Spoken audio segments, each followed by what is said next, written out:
want to bring in Mark Zell from Jerusalem, who may hold history in his hot little hands if he can mobilize some of the sleeping 500,000 Americans living in Israel who are qualified to vote and in swing states. No pressure, Mark. Just update us. What's going on? Well, we've succeeded in reaching out to 200,000 first-generation Americans. Those are folks that have come from the United States to live in Israel. We're in touch with them. We have a very brisk response from those people. We're not even talking about the second-generation Americans, which are probably double that number, bring us up close to that 500,000 figure that you mentioned. And we also are conducting an aggressive campaign to get the ultra-Orthodox U.S. citizens in Israel, Haredim, to register and to vote. That's working out. We had a big event yesterday. Another thing I wanted to break on you, it's the first time I'm being interviewed about this, is an event that I attended along with our campaign manager, Ariel Sender, the last 2 days in Eastern Europe, where we met for 2 days with the president's son, Donald J. Trump Jr., and his fiancée, Kimberly Guilfoyle.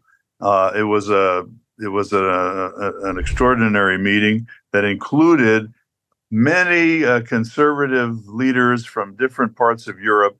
And one of the things we came away with from that meeting was strong expression of support by the president's son. He agreed to produce or film campaign videos that we're using now in Israel and to reach out to American voters all over the world.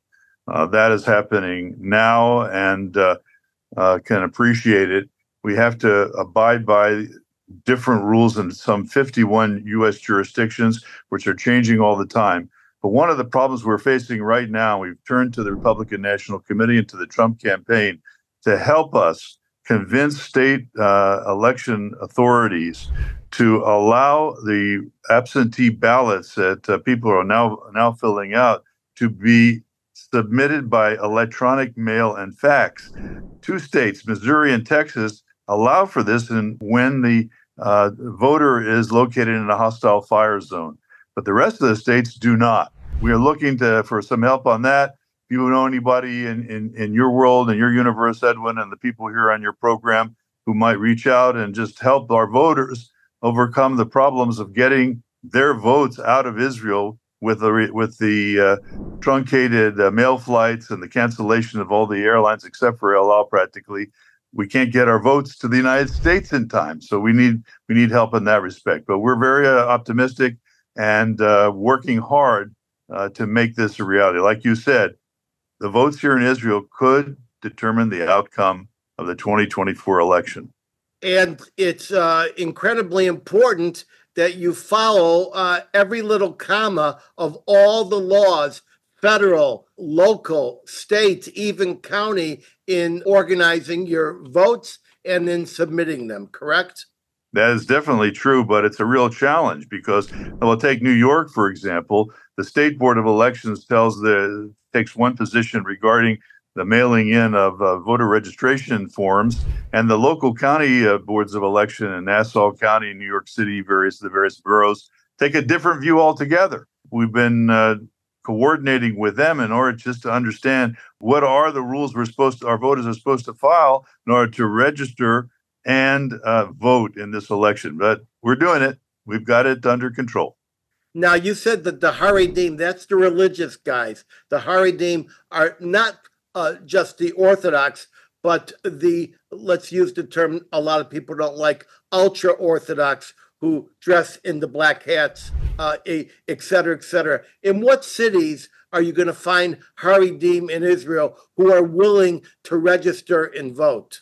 Well, first of all, their rabbis, both in the United States and Israel, are actively endorsing and encouraging their U.S. citizen followers to register and vote in places like Jerusalem, where we have many ultra-Orthodox communities, and yeshivot, the Talmudic academies. Beit Shemesh, where there are thousands of ultra-Orthodox living, and many of them are Americans. also in Bnei Brak, just outside of Tel Aviv. We're operating in all of those areas together with the rabbinical leaders, all of whom recognize the extreme importance of Americans, Haredim, and others in Israel to vote in this election, even though many of them in the past have never thought of doing so. After October 7th, all that has changed. They have now a duty to the Jewish people in their communities to exercise their right to vote in the United States elections in order to ensure the proper outcome and to continue to strengthen the U.S.-Israeli alliance and relationship. Well, if you want to get the guys in Bnei Brak to vote and you can't reach them, just jump on the 61 bus, which drives about 100 miles an hour, and start handing out your leaflets. What do you think about that? That's an idea I hadn't thought about. Thank you. That's one of the advantages of participating in your program, Edwin. Thank you. We'll consider doing that.